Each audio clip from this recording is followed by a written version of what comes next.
Estou impressionado com a textura e como a xilogravura dialoga com o texto. Veja isso aqui que interessante. Além de falar sobre a criação do cordel, traz uma variedade de regionalismos. Todo poeta, de fato, é grande observador, seja da rua ou do mato, seja leigo ou professor. Faz verdadeira pesquisa, vasto estudo realiza, buscando essência e teor. Neste cordel dicionário, eu pretendo registrar o rico vocabulário da criação popular. No Ceará garimpei, juntei tudo, compilei. Ao leitor quero ofertar. Artigo novo é zerado. Armadilha é arapuca.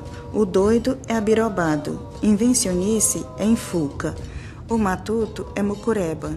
Qualquer ferida é pereba. Mosquito grande é mutuca. Quem muito agarra, abufela. Que musicalidade bonita. Que gênero é esse? É literatura de cordel? A literatura de cordel é um tipo de poesia popular originalmente na forma oral. Em seguida, passou a ser impressa em folhetos rústicos, expostos para venda pendurados em cordas ou cordéis, o que deu origem ao nome. Comuns na região Nordeste, são escritos em forma rimada e alguns são ilustrados com xilogravuras, o mesmo estilo de gravura usado nas capas. Veja, a autora do cordel que acabamos de ler se chama Josenide Lacerda. Saudações, tripulantes! A missão de hoje consiste em identificar a relação entre a forma, função e significados dos adjetivos e dos advérbios. Mas o que é isso? É belíssimo! Estávamos justamente comentando sobre isso. Ei, tem uma sugestão. Que tal cumprirmos nossa missão de hoje utilizando os poemas de cordel? É possível. Vamos ver o que temos aqui. Os adjetivos são palavras que têm função de expressar atributos ou qualidades dos seres nomeados pelos substantivos. Assim como os substantivos, os adjetivos variam em número e em gênero. Por exemplo, o rico vocabulário das tradições populares. Parece perfeito. Vejam. Artigo novo é zerado. O doido é abirobado. O matuto é mucureba. Excelente. Agora vejamos os advérbios. Já os advérbios são invariáveis, ou seja, não apresentam nenhum tipo de flexão. A função dos advérbios é modificar verbos, adjetivos e outros advérbios. Por exemplo, quem muito agarra, abufela. O advérbio muito indica a intensidade do verbo agarrar. Vimos que a combinação é perfeita. Então, para cumprir a missão de hoje, continuem pesquisando o uso dos advérbios e adjetivos em textos orais e escritos sobre a arte popular do Ceará. A literatura de cordel é uma das tradições mais ricas do Nordeste. Ela é estudada no mundo inteiro, principalmente aqui no Nordeste, onde tem uma gama imensa de poetas produzindo essa literatura. O poeta tem a inspiração ou mote para escrever a sua história.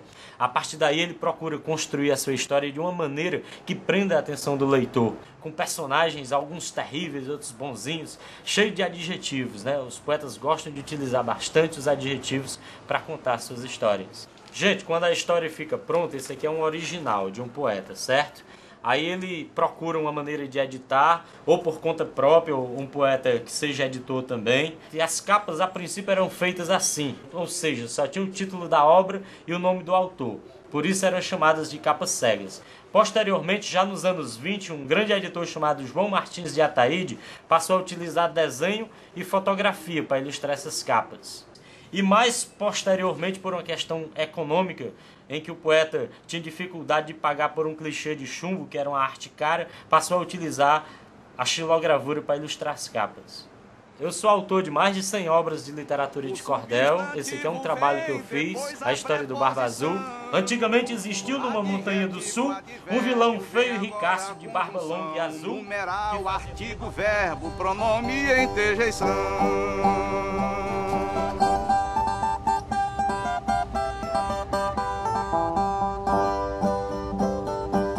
Minha gente, eu vou contar uma história especial de um garoto viajante em uma nave espacial que caiu cambaleante na terra com um tripulante do espaço sideral.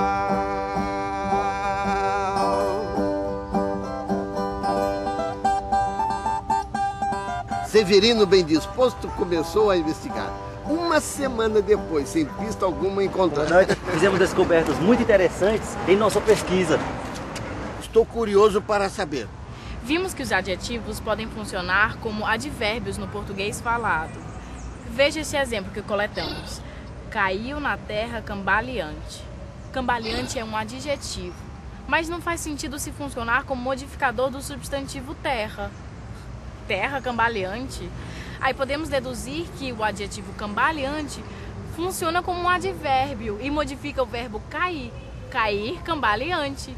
O advérbio, conforme a gramática normativa, seria cambaleantemente. Mas não encontramos quase ninguém falando dessa maneira. Fantástico! Os adjetivos também podem assumir a função de substantivos. O exemplo disso está no cordel que lemos no início da pesquisa que traz o doido é abirobado. A palavra doido pertence à classe dos adjetivos, mas no exemplo dado, assume a posição de substantivo, como núcleo do sintagma nominal, precedido do artigo o. Daniel, você é demais. Excelente! Vocês estão esbanjando proficiência. Será que a gente já pode dizer que a língua portuguesa é nossa? Sim, Rodrigo. Missão cumprida.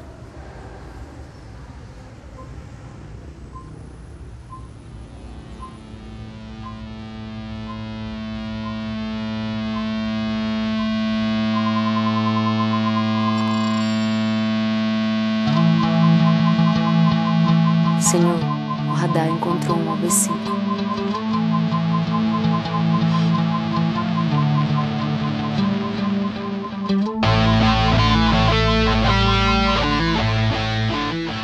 Quem é vivo sempre aparece. Não é, Cícero?